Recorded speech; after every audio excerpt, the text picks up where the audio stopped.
ಶ್ರೀರಾಮಕೃಷ್ಣ ವಚನವೇದ ವಿದ್ಯಾಸಾಗರನೊಡನೆ ಭೇಟಿ ಎಂಬ 3ನೇ ಅಧ್ಯಾಯದ ಮುಂದುವರೆದ ಭಾಗ. ವಿದ್ಯಾಸಾಗರ: ಭಗವಂತ ಕೆಲವಕ್ಕೆ ಹೆಚ್ಚು ಶಕ್ತಿ, ಕೆಲವಕ್ಕೆ ಕಡಿಮೆ ಶಕ್ತಿ ಕೊಟ್ಟಿದ್ದಾನೆಯೇ? ಶ್ರೀರಾಮಕೃಷ್ಣರು: ಭಗವಂತ ವಿಭೂ ರೂಪದಲ್ಲಿ ಎಲ್ಲ ಭೂತಗಳಲ್ಲಿಯೂ ಇದ್ದಾನೆ, ಇರುವೆಯಲ್ಲಿಯೂ ಕೂಡ, ಆದರೆ ಮಾತ್ರ ಶಕ್ತಿ ವಿಶೇಷತೆಯಿಂದ. ಹಾಗಿಲ್ಲದಿದ್ದರೆ ಒಬ್ಬ 10 ಜನರನ್ನು ಬಡಿದೋಡಿಸಿ ಬಿಡುವುದಕ್ಕೂ ಇನ್ನೊಬ್ಬ ಒಬ್ಬನನ್ನೂ ಕೂಡ ಎದುರಿಸಲಾಗದಿರುವುದಕ್ಕೂ ಎಲ್ಲಾಗುತ್ತಿತ್ತು? ಇಲ್ಲದಿದ್ದರೆ ನಿನ್ನನ್ನು ಏಕೆ ಎಲ್ಲ ಗೌರವಿಸುತ್ತಿದ್ದಾರೆ? ನಿನಗೇನು 2 ಕೊಂಬುಗಳು ಬೆಳೆದಿವೆಯೇ? ನಗು.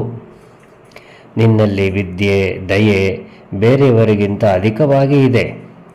ಅದಕ್ಕಾಗಿ ಜನ ನಿನ್ನನ್ನು ಗೌರವಿಸುತ್ತಾರೆ, ನೋಡುವುದಕ್ಕೆ ಬರುತ್ತಾರೆ. ಏನು, ನಾನು ಹೇಳುವುದು ಸರಿ ತಾನೇ? ವಿದ್ಯಾಸಾಗರ ಕಿರುನಗೆ ನಗುತ್ತಿದ್ದಾನೆ. ಶ್ರೀರಾಮಕೃಷ್ಣರು ಮಾತು ಮುಂದುವರಿಸುತ್ತಿದ್ದಾರೆ. ಕೇವಲ ಪಾಂಡಿತ್ಯ ಯಾವುದಕ್ಕೂ ಬಾರದು. ಭಗವಂತನ ಸಾಕ್ಷಾತ್ಕಾರ ಪಡೆದುಕೊಳ್ಳುವುದಕ್ಕಾಗಿಯೇ, ಆತನನ್ನು ಅರಿತುಕೊಳ್ಳುವುದಕ್ಕಾಗಿಯೇ ಪುಸ್ತಕಗಳ ವ್ಯಾಸಂಗ. ಒಬ್ಬ ಸಾಧುವಿನ ಹತ್ತಿರ ಒಂದು ಪುಸ್ತಕ ಇತ್ತು. ಅದರಲ್ಲಿ ಏನು ಬರೆದಿದೆ ಎಂದು ಕೇಳಲಾಗಿ ಆತ ಅದನ್ನು ಬಿಚ್ಚಿ ತೋರಿಸಿದ. ಹಾಳೆಯಲ್ಲಿಯೂ ಓಂ ರಾಮಃ ಓಂ ರಾಮಃ ಎಂದು ಬರೆದಿತ್ತು. ಇನ್ನು ಏನು ಬರೆದಿರಲಿಲ್ಲ. ಗೀತೆಯ ಸಂಚಿತಾರ್ಥವೇನು? 10 ಸಲ ಉಚ್ಚರಿಸಿದರೆ ಅದು ಏನಾಗಿ ಕೇಳಿಬರುತ್ತದೆಯೋ ಅದೇ ಅದು. ಗೀತಾ ಗೀತಾ ಎಂಬುದಾಗಿ 10 ಸಲ ಉಚ್ಚರಿಸಿದರೆ ಅದು ತ್ಯಾಗಿ ತ್ಯಾಗಿ ಎಂಬುದಾಗಿ ಕೇಳಿಬರುತ್ತದೆ. ಎಂದರೆ ಗೀತೆಯ ಉಪದೇಶ, ಹೇ ಜೀವ, ಎಲ್ಲವನ್ನೂ ತ್ಯಾಗ ಮಾಡಿ ಭಗವಂತನ ಸಾಕ್ಷಾತ್ಕಾರಕ್ಕೆ ಪ್ರಯತ್ನಿಸು ಎಂಬುದಾಗಿ.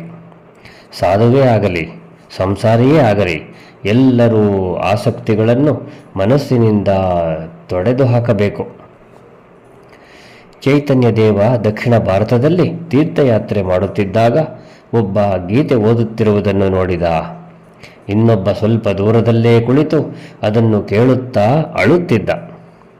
ಆತನ ಕಣ್ಣುಗಳಲ್ಲಿ ನೀರು ಸುಮ್ಮನೆ ತುಂಬಿಕೊಂಡಿತ್ತು.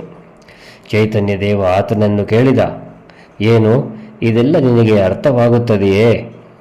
ಆತ ಹೇಳಿದ, ಇಲ್ಲ, ಈ ಶ್ಲೋಕ ಎಳ್ಳಷ್ಟು ಅರ್ಥವಾಗುವುದಿಲ್ಲ. ಚೈತನ್ಯ ದೇವ ಕೇಳಿದ, ಹಾಗಾದರೆ ಏಕೆ ಅಳುತ್ತಾ ಇದ್ದೀಯೇ? ಭಕ್ತ ಹೇಳಿದ, ನಾನು ಅರ್ಜುನನ ರಥ ನೋಡುತ್ತಾ ಇದ್ದೇನೆ. ಶ್ರೀಕೃಷ್ಣ ಮತ್ತು ಅರ್ಜುನ ಅದರಲ್ಲಿ ಕುಳಿತು ಮಾತುಕತೆಯಾಡುತ್ತಿರುವುದನ್ನು ನನ್ನ ಕಣ್ಣಿಗೆ ಕಾಣುತ್ತಿದೆ. ಅದನ್ನು ನೋಡಿ ಅಳುತ್ತಾ ಇದ್ದೇನೆ. ವಿಜ್ಞಾನಿ ಏಕೆ ಭಕ್ತಿಯನ್ನು ಆಶ್ರಯಿಸಿಕೊಂಡಿರುತ್ತಾನೆ ಗೊತ್ತೇ? ಈ ಅಹಂ ಎಂಬುದು ಹೋಗದೇ ಇರುವುದರಿಂದ. ಸಮಾಧಿ ಅವಸ್ಥೆಯಲ್ಲಿ ಅದು ಹೊರಟು ಹೋಗುವುದೇನೋ ನಿಜ, ಆದರೆ ಅದು ಮತ್ತೆ ಬಂದು ಬಿಡುತ್ತದೆ. ಸಾಧಾರಣ ಜೀವರ ಅಹಂ ಎಂದಿಗೂ ಹೋಗುವುದೇ ಇಲ್ಲ. ಅಶ್ವತ್ಥ ವೃಕ್ಷವನ್ನು ಇಂದು ಕತ್ತರಿಸು, ಮಾರನೆಯ ದಿನವೇ ಅದು ಚಿಗುರುತ್ತದೆ. ಎಲ್ಲರೂ ನಗುತ್ತಿದ್ದಾರೆ. ಜೈ ರಾಮಕೃಷ್ಣ.